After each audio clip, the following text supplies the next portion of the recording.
Tennessee Tech head coach Bobby Waller, the team 27, 21 winners over Gardner-Webb, up to number 5 in both the top 25 polls this week at Eastern Illinois. So, Coach, thoughts on the team, and we'll give it to some questions after that. As the philosopher Mike Tyson once said, everybody has a plan until they get punched in the face. And Gardner-Webb certainly punched us in the face in this football game, and we were able to do what we needed to do in the fourth quarter. The turnovers were the same, the penalties were the same. The biggest difference, Kyle, is they ran 83 plays to our 48 plays. So they ran 35 more plays in this game. We outgained them yardage wise. We had 360 to their 295. The biggest difference was third down, fourth down. They converted 10 of 24. We were only 3 of 11. They had 3 drives over 10 plays. We didn't have any, so they dominated. They dominated basically in all aspects of the game, and that's why we trailed for the first time at halftime. We were down 14-10. It was the same score going into the fourth quarter. It was 14-10 going into the fourth, and then we responded to their punch in the mouth and came off the ropes, if you will. We outgained them 165 to 48 yards in the fourth quarter, outscored them 17-7 to win the game. Had 2 explosive plays in the fourth quarter by Trey Holloway, who's an elite level player. He actually also had a punt return touchdown in this game that got called back, which would have been his second of the year. I feel like he's the most dangerous returner in the league with the ball in his hands. He also had a kickoff return that was impactful for us this week, as well as last week in SEMO. He had a kickoff return and a punt return that led to touchdowns. So that was the difference in the fourth quarter. We were able to capitalize in some areas that we needed to, our conditioning, our mindset, our mentality, and this was good for us. This is the first time that somebody really punched us in the mouth in a football game, and a lot of credit to Gardner-Webb.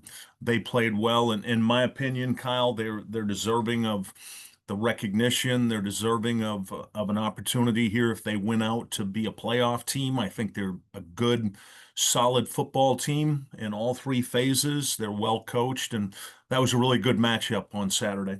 You sort of said it, but over a course of 12 games, is it good to get punched in the mouth so you know what it's like, come playoff time? Absolutely. It's exactly what we needed to have happen from the standpoint of how do you react to adversity. And I talk to the team and the staff about this on a regular basis, whether it's life, whether it's school, whether it's football. How do you react when you face adversity? And I use that analogy from Mike Tyson. He got asked this question was when he was on a run 20 years ago, just knocking out everybody. And somebody asked him the question about how do people game plan you? How do you plan Mike Tyson? He goes, well, I get a lot of different plans, but everybody has a plan until they get punched in the mouth. And it's such a good analogy to draw, particularly to a football team, that when you're having success like we've been having, and you haven't been challenged a lot. We've been challenged at different parts of games in different games, but not necessarily on the scoreboard. And then to have something like this where we actually trailed going into the fourth quarter. So to build up our character, we talk about a play the next play mentality, that grab a shovel, jump in the ditch and dig side by side, because you really need it in the game of football. You have to have someone on your left. You have to have somebody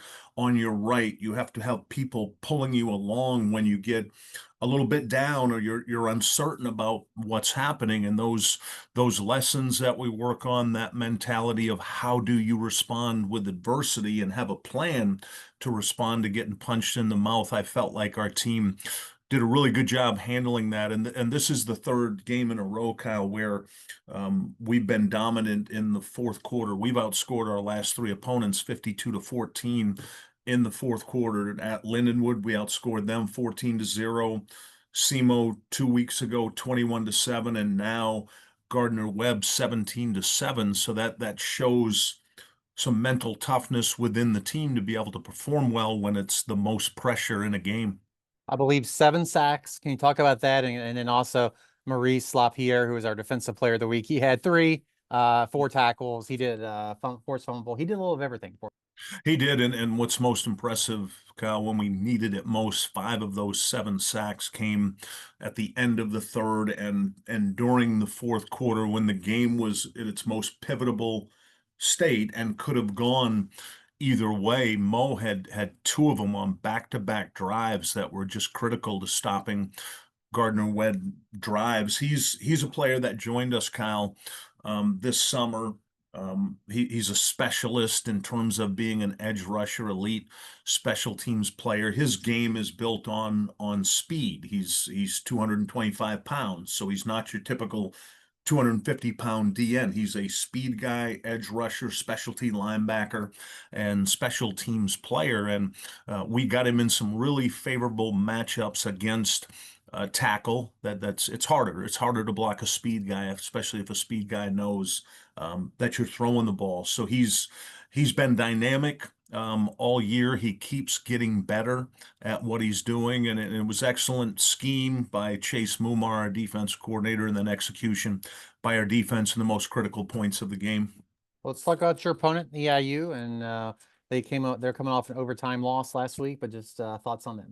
Yeah, they played such good football. This has happened to them a couple times this year where they're in just critical moments at the end of the game and they've got an opportunity to win it. They had an opportunity to kick a field goal with no time left and weren't able to execute. And similar situation at Charleston Southern 2 weeks ago. So they've had back-to-back really hard losses. And what I've learned about Chris Wilkerson, who I have tremendous respect for, my son Drew played for Chris in 23 and 24, and he runs such a good program.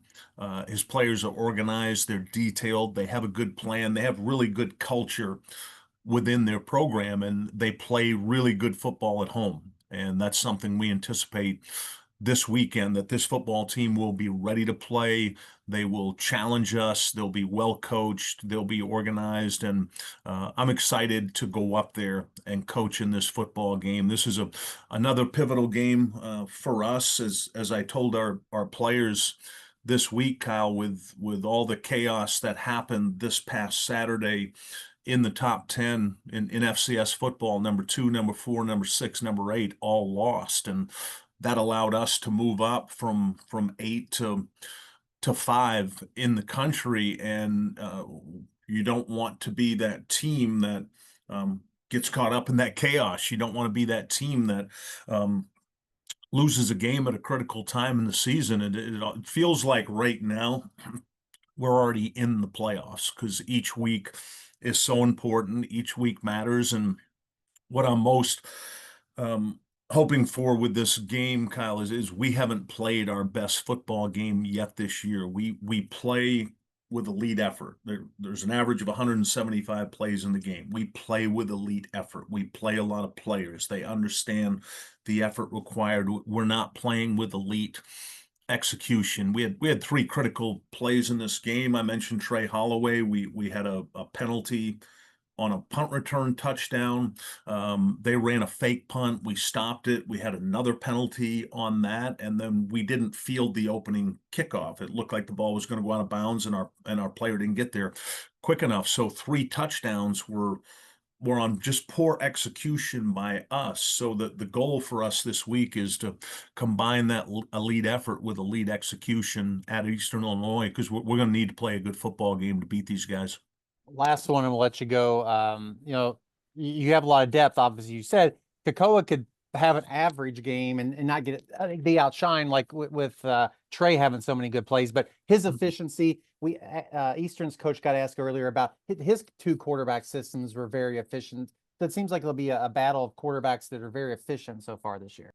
Yeah, that's a good point by you. And in this game against Gardner Webb, Keikoa only had 48 snaps. There were a number of times, Kyle, for example, where we had the halftime break and then Gardner Webb had the ball for the first 8 minutes and 30 seconds of the third quarter, where he was 45 minutes without doing anything. And for him to still be 17 for 25 for 279 yards, not turn the ball over. He's now thrown 21 touchdown passes, only 3 interceptions, which is similar to what he did last year at Eastern Washington. Very impressive from that regard from Keikoa and how he's playing football for us. I'd rather not have another game where we only have 48 plays. I'd like him to get 70 to 80 plays. Extremely efficient right now and doing a really good job leading our football team. Well, that's all we got for you, Coach. Appreciate you. Best of luck this weekend. We'll talk to you again next week. Thank you, Kyle. Have a great day.